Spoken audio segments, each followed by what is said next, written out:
ఫిరి బస్కు ఎవడు పోతాడు? మేము ఊకే ఊర్లలో తిరిగేటోళ్ళం ఉన్నామా? ఎప్పుడన్నా పోతాం మా సంవత్సరానికో 6 నెలలకో ఎవడన్నా మా తమ్ముడో మా చెల్లెలో మా అక్కనో ఎవరైనా ఫంక్షన్లు చేస్తున్నాం రా అంటే సెలవులలోనో చూడలేకనే పోతాం.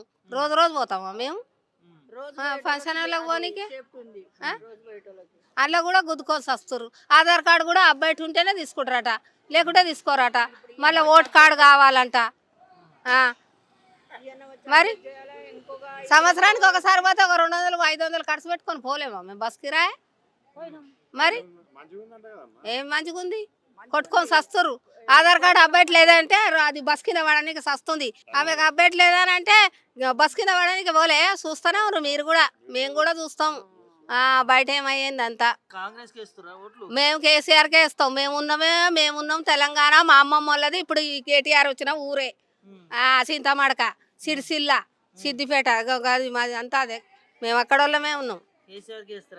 కేసీఆర్కే ఇస్తాం. రేవంత్ రెడ్డి నోట్లు పెట్టి బురదలు తెచ్చి పెడతాడు. లోపల ఎన్ని నోట్లు వేసారు చెప్తానే ఎవరు కదా, మీకు చెప్తలేరా? మీకు తెలియదా? మేమంటే మేము గుడిసెలలో ఉన్న వాళ్ళం ఉన్నాం, ఇట్లా వెళ్తాం. మీకు అన్నీ తెలుసు.